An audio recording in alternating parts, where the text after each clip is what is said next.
Hi, it's Katie. And Katie, and you are listening to ProperTea, the podcast where we spill the tea on Toronto real estate. Let's get started. Hi, guys. Welcome back to the podcast. It's ProperTea. Woo, woo. So today, the tea is about home inspections. In my Google Doc, I named this Inspect Yo Shit. So we're going to be talking about like literally what is a home inspection, what's the purpose, and what is the importance of it. And rather than Katie and I telling you that, we are not experts. We will be interviewing. We will be interviewing Katie's home inspector extraordinaire, Michael, from Home Masters. And he'll be on in just a second. And he is an expert. So we have some great questions. Michael's going to answer them, and hopefully that answers your questions too. So let's get started. Michael from House Masters, thank you very much for joining us on the podcast today. We appreciate so much that you are here. So basically, in your own words, what is your job? Good question. Well, first off, thanks for having me, Katie and Katie. I really appreciate the opportunity to be here. So I'm a home inspector, and I view my job in the most simple way as helping buyers and sellers find out more about their home so they can, or the home that they're considering, so they can make an informed decision about their purchase or their sale if they're selling. Fantastic. What would you look for in a home inspector? Yeah. So that's a good question. What would someone look for when they're hiring a home inspector? Well, there's a lot of good things to consider. First and foremost, I would look for recommendations from your realtor and or friends who have used them in the past. Having someone who is both reputable and trusted is very important. So start there. A good way to look for that is the reviews that you might find on Google, or like I said, through friends and realtors. And then I would check with the home inspector, give them a call, and or their office a call, and ask them if they're licensed or accredited. Here in Ontario, I work primarily out of Toronto, but in Ontario, no home inspectors are licensed. So unfortunately, we don't have license in Ontario yet. Hopefully it's coming. It's been a long road working towards licensing of home inspectors, which I think will really help legitimize the field and form a level playing field for those people who are practicing home inspection. But short of having licensing right now, you can ask what the education or certification level of your home inspector is.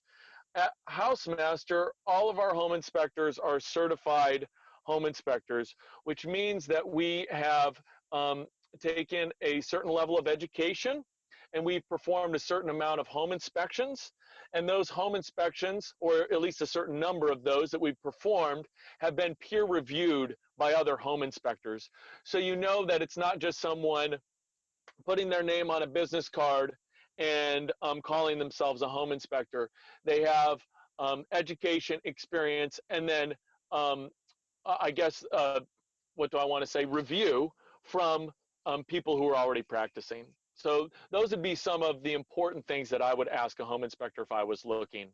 And so just to summarize for clarity, in Ontario, home inspectors aren't licensed yet, but what you should look for is certification, reviews, accreditation, things that prove, these are things that you can use to prove that the person that's inspecting your home knows what they're doing, has experience in this field, has done it in the past, and is trusted.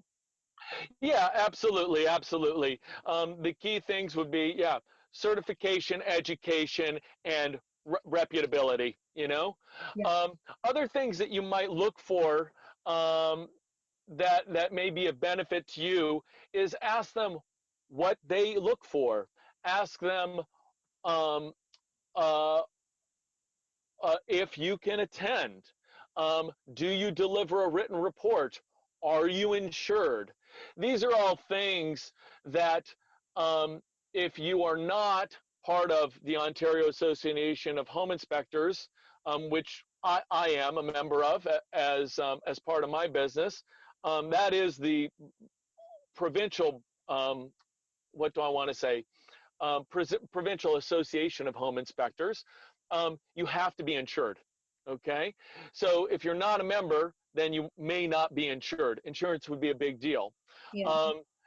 The other things you could ask for: can you attend? Some home inspectors don't like you to attend. At Housemaster, we really encourage people to come along and learn about the house that they're buying, about the home inspection process, and the home purchasing process shouldn't be scary and it shouldn't be mysterious. We want to help unlock those doors for you, and uh, and and I would say a good home inspector should try to do that. And then ask them what they look at. So, for example, Housemaster, we look at kitchens. Most Canadian home inspectors, they're not required to look at kitchens, and so they don't look at, say, built-in kitchen appliances. When I'm doing a condo, I will also test the laundry equipment. Home inspectors aren't required to test laundry equipment, but I do that as a bit of a value-added service. You know, do you bring a moisture meter? Do you bring an infrared camera? Do you bring an eye stick so you can look on the roof if the roof is too high? All of these things are good things to ask your home inspector. Fantastic. Really, really good advice. Are there any really big red flags that you would make somebody say, run, don't hire this person? Well, I'm a big believer that there's a home for every buyer and there's a buyer for every home.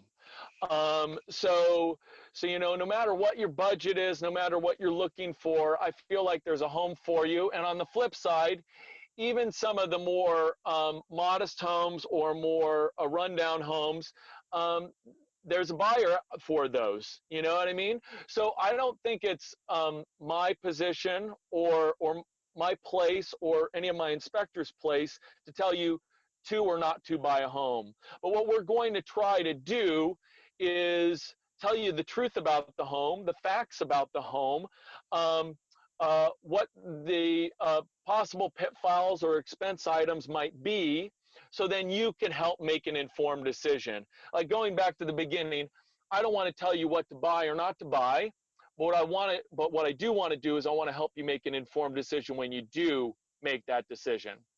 Now, that being said, I don't want to totally skirt around your question. And so there are some rather big issues out there that you do want to be mindful of, because they can be big expense items, or they could be potential money pits. And so it almost always boils down, the three things that most of my buyers are always concerned about are roof, foundation, and water. Okay, so you want to make sure that the roof is stable and that it's holding out water. You want to make sure that the foundation is structurally sound and you're not getting into a money pit from a structural point of view. And then you want to, while almost all basements will have a certain level of leakage or seepage in them, there's really no such thing as a completely dry basement, except at least not for the entire life of a home, that you want to try to mitigate that as much as possible. So those three things are the things you want to be mindful of. And then there's other things that can be expense items, like knob and tube wiring could be a large expense item. A buried oil tank in the yard, that could be a major expense item. So those are things you want to be cautious of. And that's the little bit of insurance that you take out when you hire a home inspector. We're not literally giving you insurance, but we are trying to help you find out things about the home that you may not know about if you didn't have someone that has training and experience. Yeah, that makes sense. Well, so this is a question that I had because I was doing some reading. So, like, at what point in the home buying process should a home inspection take place? And does it always take place when you think it should? Well, I think it should happen right away for as much money as possible. No, no, no, no, no. Yeah, I have a bit of a bias because I think everybody should get a home inspection. Obviously, I have some skin in the game. That's how I make my living. Um, but truth be told, I wouldn't be in this business if I didn't want to help people. And one thing that I think about home inspection is that it does help people. It helps them find out things about the house that they wouldn't know about normally, and it helps them think about the house in ways that they wouldn't think about it normally. And that's what I hope to do. So I think everybody should get a home inspection, and it isn't just me thinking about my bottom line. Now, that said, um, uh, when should it happen?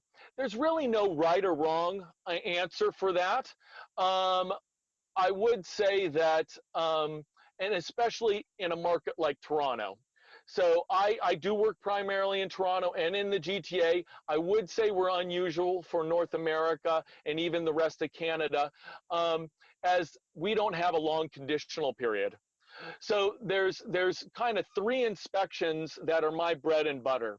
And so I'll kind of tell you about those and when they take place, and to kind of give your listeners an idea of when they might want to get an inspection. So the norm is that you put an offer on a house, and then you have a conditional period. And during that conditional period, one of the conditions that you're trying to satisfy is your home inspection. And so, you might have 5 days, you might have 10 days if you're very, very lucky. You might have as short as 3 days or 1 day. But in that period, you want to get your home inspection, and that's the norm for a buyer, okay? Now, in a hot market like we're at right now, and that we've experienced periodically over the past few years, you might actually opt to get a home inspection before you place an offer. So the first example I gave you was you place an offer, the offer is accepted, then you do the home inspection, and then you waive the condition. What I'm talking about now is a bit like a bully offer, but it's a home inspection. Some people call it a pre-offer inspection. Some people call it a bully inspection, but you get the inspection before you make your offer. And that reason for that is that you can go in clean. So in other words, you put in an offer without the condition of a home inspection. And the reason you would want to do that is that your offer is more attractive to a seller. Okay? And that is often, sometimes, the difference between winning the house and not winning. And so it can be a very good strategy that I've seen put to use, especially in downtown. But now with COVID, now I'm seeing it spread out past the borders of traditional Toronto to Mississauga and elsewhere. But that would be, you place, Oshawa, actually. Pardon me? All the way out to Oshawa, actually. All the way out to Oshawa, yes. So that is an opportunity for you to get a home inspection, feel safe, you understand the condition of the home, so there's no boogeyman hiding in any closets. And then you can make that offer and still have it be an attractive offer. And then the third home inspection that I work with is not for a buyer at all. It's for a seller. And I really promote this for sellers. And again, this has been a tried and true strategy for people living in downtown Toronto or selling in downtown Toronto, is you get a pre-inspection. It can be a little scary because you are disclosing the quote unquote problems with the house or the defects with the house. But then the known is always less scary than the unknown. And then it allows a buyer to make a firm offer because they trust in the home inspection. And the statistics speak for themselves. Homes that have pre-inspections for sellers sell faster and for more money than homes of similar value and similar condition that don't. And so getting a pre-inspection as a seller is a really great sales tool, even though you may be pointing out some of the defects of the home, even though it may be a little scary. That is another period of time you may want to consider doing the home inspection. So there's 3 periods: buyer doing it after condition, buyer doing it before offer, and then seller doing it before you list it for market. Yeah, I'm a very big advocate of doing it in advance. If you can do it before you put in the offer, so you can go in with that clean, firm offer, you're in such a better position. And same if you're a seller, if you can have that home inspection done in the pre-listing period, you are so much better off when you finally get to market, for sure. I am in complete agreement with you. That's interesting. I'm curious, since we're talking, how have you seen this play out in COVID? I'm curious what your side of the fence has seen with particular pre-inspections for sellers during COVID. Have you seen them increase? Yeah, I think so. It's people want as few people in their homes as possible. So the more information that you can kind of provide up front, I think the better. In Toronto, I'm definitely seeing a lot more pre-list inspections.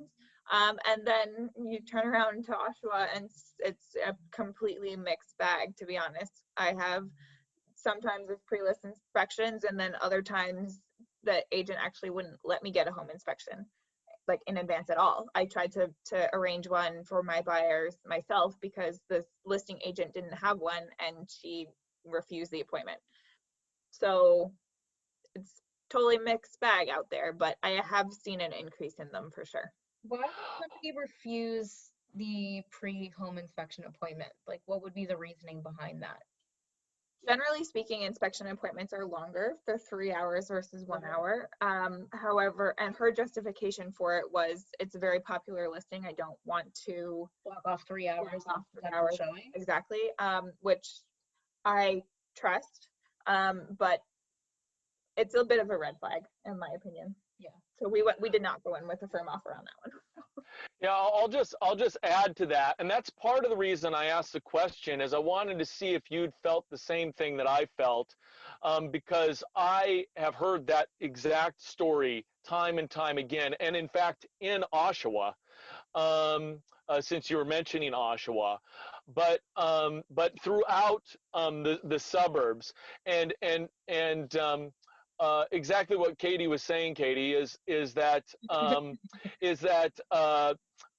that a home inspection takes about 3 hours on average. If it's a bigger home, or it has unique features, it might, like an extra apartment or multiple apartments, it may take longer, but 3 hours. And so these people in the suburbs, these agents in the suburbs, they're well-meaning people, but they're playing by an old handbook.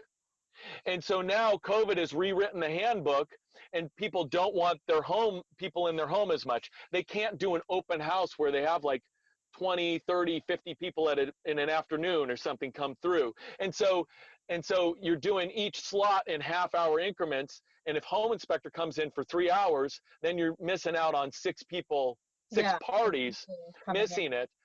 And so I don't fault them for wanting to show their home more. That is how more eyes means more offers, right?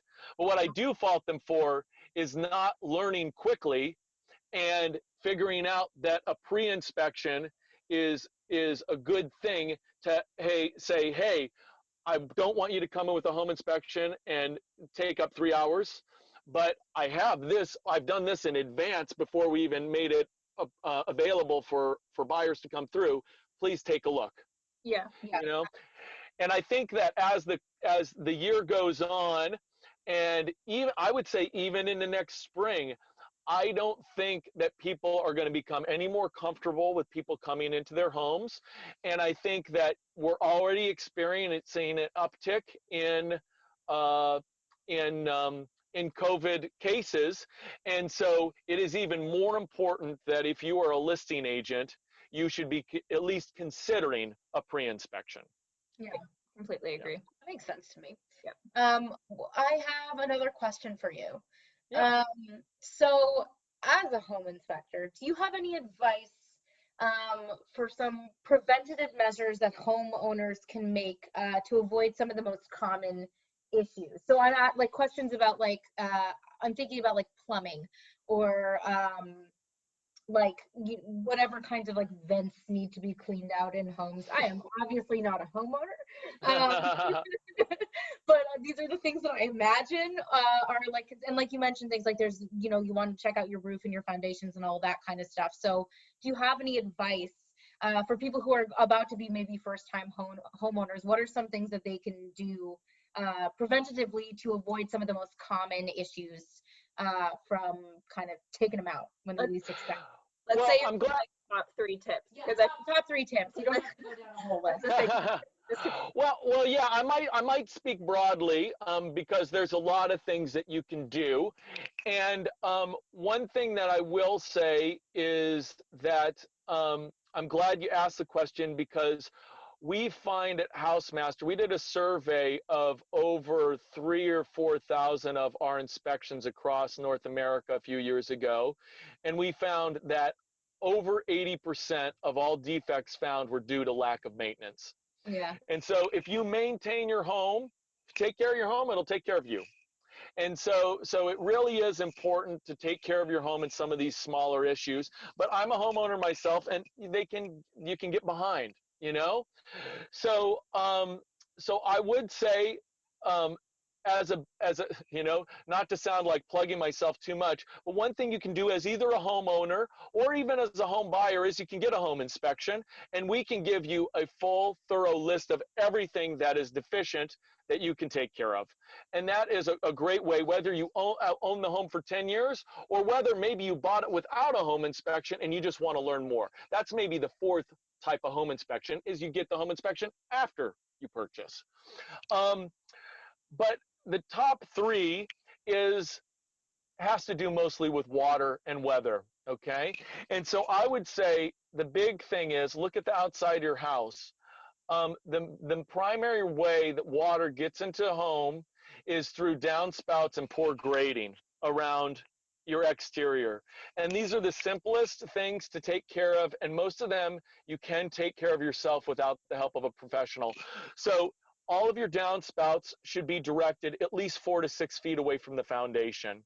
If you're in downtown Toronto, like my home, and you have like maybe 2.5 to 3 feet between homes, you may have to take that downspout more than 6 feet away, like run it all the way to the front of the property, like 20 feet, 30 feet, and then out into your front yard or into your backyard, whichever makes most sense. But get it away from that foundation, because the water will pool there, and it's not like there's going to be a waterfall coming into your house, but over time it will seep in, it will get into the drywall, will get into wood items that are in the basement, sometimes structural, sometimes just like for a curtain wall in a basement or something. But it will lead to wood rot, and it will lead to mold. And so that is a huge thing. Grading, and by grading, I mean slope of the ground. If that is pointing towards the home, in other words, there's a little hill coming towards your house, well, any water that comes from the ground, from up above, is going to hit that ground and run towards your house. So making sure that any depressed areas, flat areas, particularly areas that have a negative slope towards your house, you should correct those. Oftentimes this can be done with a shovel and soil.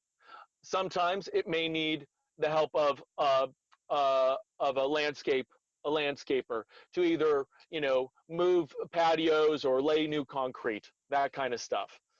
And then again, looking at and then after that, I would say looking at your roof. If I'm going to give it top 3, looking on the exterior, look at your shingles. See if you have it. Periodically looking up at your roof is a good idea. See if you have any blown shingles. See if it's curling. Curling is an indication that the shingle is wearing out. The granules becoming deteriorated on the shingle themselves. Again, it may still be holding water out for the time being, but that is an indication that it's getting to end of life. And once the shingle gets to the end of life, water will start getting into your roof. And all these things, the point is that if you take care of it before it gets to that point, then you don't have all of the kind of requisite problems that come, right? Yeah, exactly. Like, if you have a roof leak, you don't want water getting into your house and making your ceiling look ugly. But really, your ceiling looking ugly isn't the problem. The mold in your attic is the problem. You know what I mean?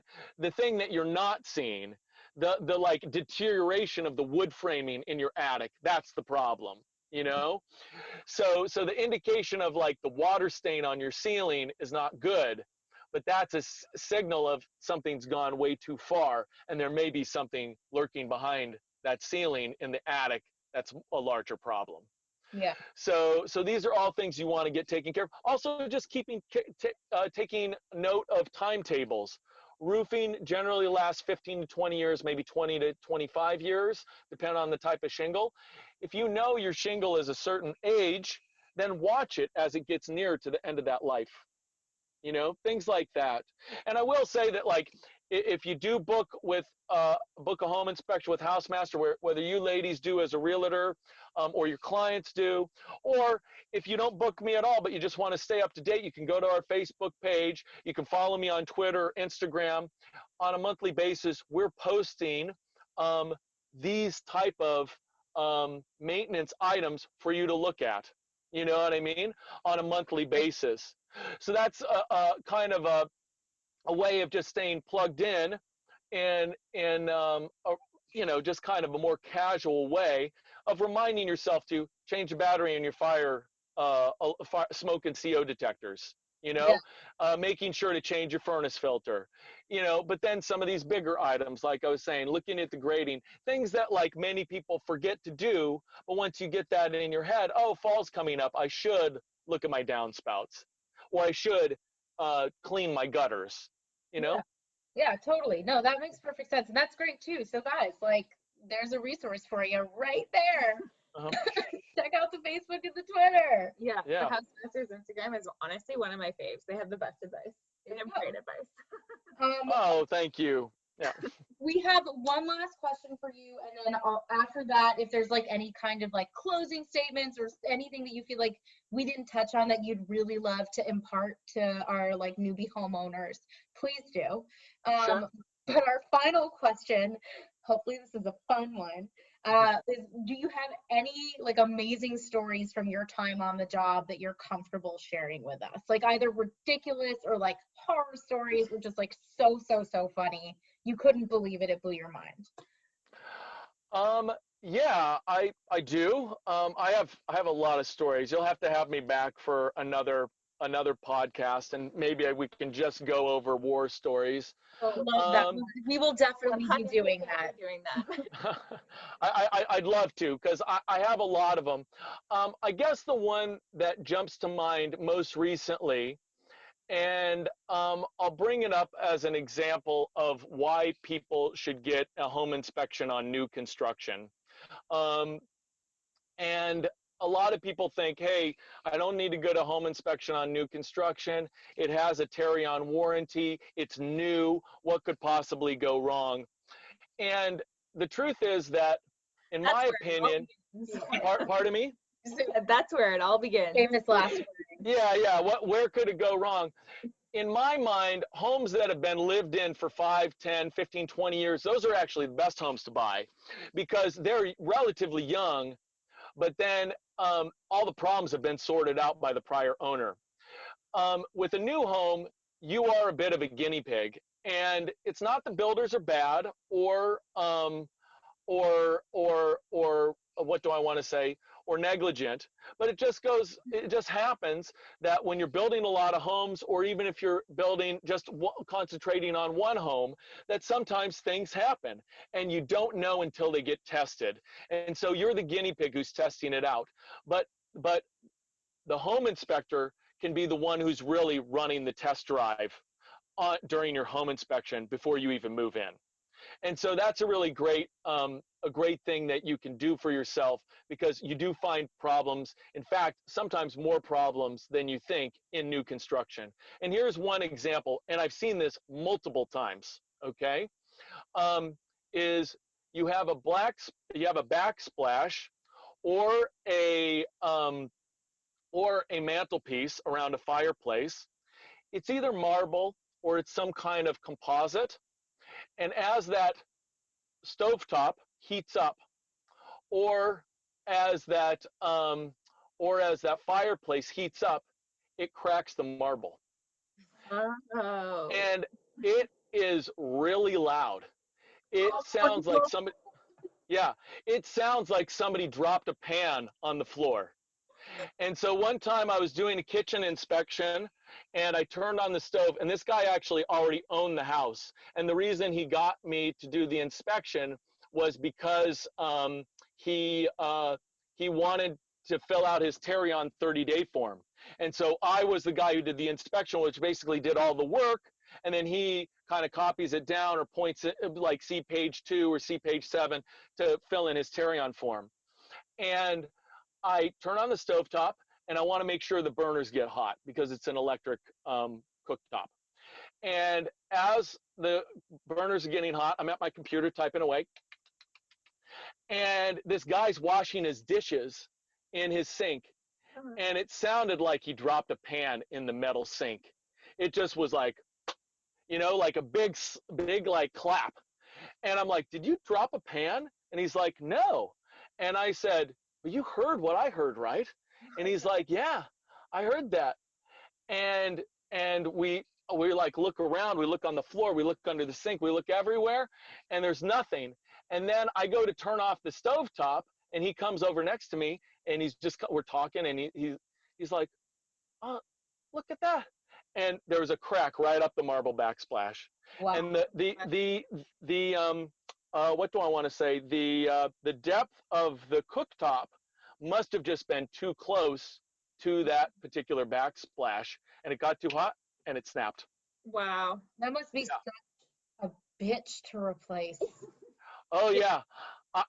I'll be honest, I do not know what happened, but I have a asterisk to that, and I'll tell you about one that I do know what happened. So I don't know what happened with that one, but the guy was pretty pissed off.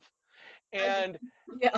And I'll tell you, I'll be honest, while I think I'm very thorough and I'm a very good home inspector and I catch a lot of things that I know a lot of other guys don't catch, is that was just dumb luck. That is not going to happen on every inspection. and truthfully, I do not know the clearance requirements for every cooktop. So I want to let you know that sometimes it's just dumb luck. You test it, you turn it on. It's not rocket science. You see if it works. And in this case, the cooktop worked, but it kind of worked too good. Okay. So here's the other one. So the one with the fireplace, I won't add that detail because that will tell you who the owner is. So I was doing a very, very nice, very expensive home. This was probably a $4 million home. Okay. And it was very nice. It was a huge house, East End, Toronto. And the owner had lived there for 2 weeks. He had the same problem with the fireplace, and he already had noted the cracking. Okay. So part of what he brought me in was to document these problems that he had already found. So again, new home, and he was submitting this to Tarion. So he found some stuff, I found more. Together, homeowner and home inspector can work hand in hand to help bring all these to light and disclose them to Tarion and the builder to make sure they're fixed. Well, that guy has stayed in touch with me, and he liked the work that I did so well, and his daughter is a real estate agent that they've started referring me quite often. And the benefit of that is not just that I get money in my pocket, but the benefit is that I get updates about what's going on with this house because it's only a year ago. So we turned on this fireplace, and I said, I want to see how hot this is going to get. I brought my infrared camera, and he said, it's so hot you could fry an egg on it. I didn't believe him. And so we turned on the fireplace, and we let it go for a half an hour or so. And the cracks were already present, but I put out my infrared camera, and it was over 70 degrees Celsius. Okay, that's very, very hot. Yeah. So yeah, if you put your hand on there, you would burn your hand, you know? And so we documented that. We put that in the report. The cracks were present. It was very obvious.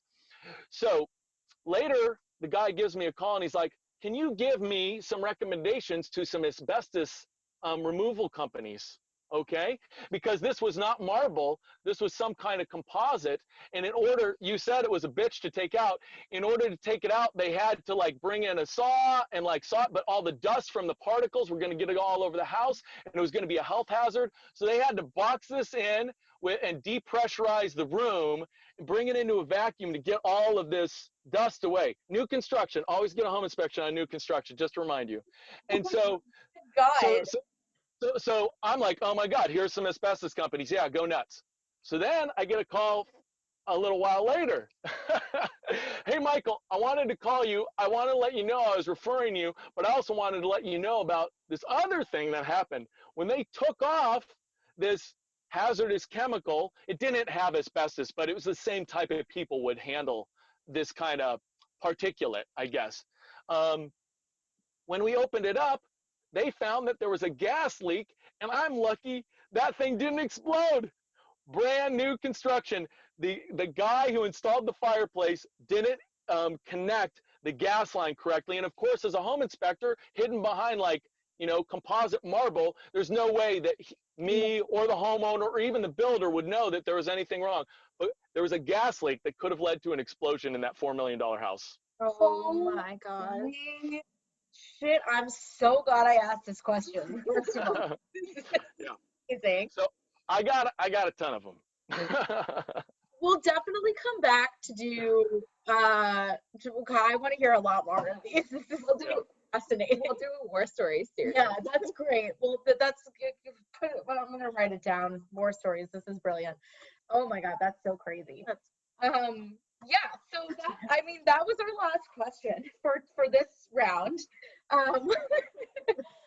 Do you have anything else you'd like to share, or do you feel like we've kind of gone over, The most important basics. yeah, the most important basics? Thank you. Oh, you guys have it all down. I think we covered all the really important stuff.